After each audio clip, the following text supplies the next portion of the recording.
আপনি হঠাৎ করে মরে যাবেন, আপনি বুঝবেন না। আপনি মনে করবেন অন্য দিনের মতো আপনি স্বপ্ন দেখছেন। মানুষ কিভাবে মারা যায়, মানুষ মনে করে সে স্বপ্ন দেখছে।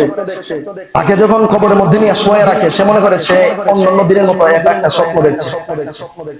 সবাই কান্নাকাটি করছে, সে মনে করে এটা স্বপ্ন, কিন্তু আপনি মারা গেছেন।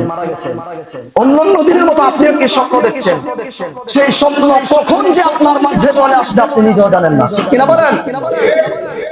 এজন্যে এই দুনিয়ার শেষ আছে, আখিরাতের কোনো শেষ নেই। ওই দুনিয়ায় পা রাখলে এটার কোনো শেষ নেই। এই দুনিয়া শেষ হওয়ার জন্য কোনো উল্লেখ আল্লাহ করে নাই কোরআনে। এটা শেষ হওয়ার কথা আল্লাহ বলেই নাই যে আখিরাতের একটা শেষ পৃষ্ঠা রয়েছে, আখিরাতের একটা শেষ অধ্যায় রয়েছে। এটার কথা আল্লাহ কোরআনে বলে নাই, নবীজি হাদিসে বলেই নাই। ওইটার কোনো শেষ নাই, ওইটা হচ্ছে আসল জিন্দেগি। আপনি মনে করছেন এই দুনিয়াটা কিছুদিনের, এই দুনিয়াটা সবকিছু, মরে গেলে আপনি শান্তি না, মরে গেলে শান্তি না, মরার পর হবে আসল দুনিয়ার জিন্দেগি।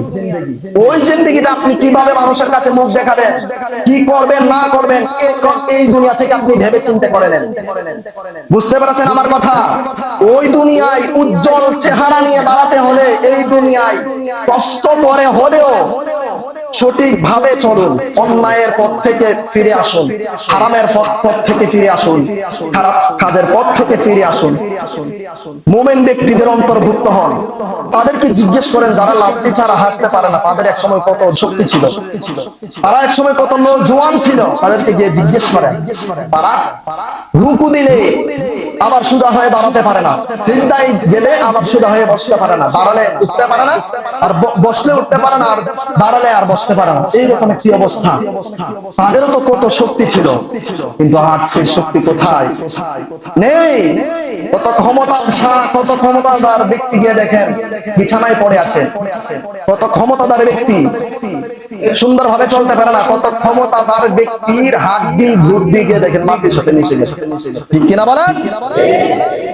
অতএব দুনিয়াটা মাত্র কিছুদিনের দুনিয়া। এই দুনিয়াটাকেই সবকিছু মনে করবেন না, কারো প্রতি অন্যায় করবেন না, কারো প্রতি জুলুম করবেন না, কারো প্রতি বিচার করবেন না। আপনি মনে করেছেন আপনি আরো বাঁচবেন না, ভাই আপনি বাঁচবেন না।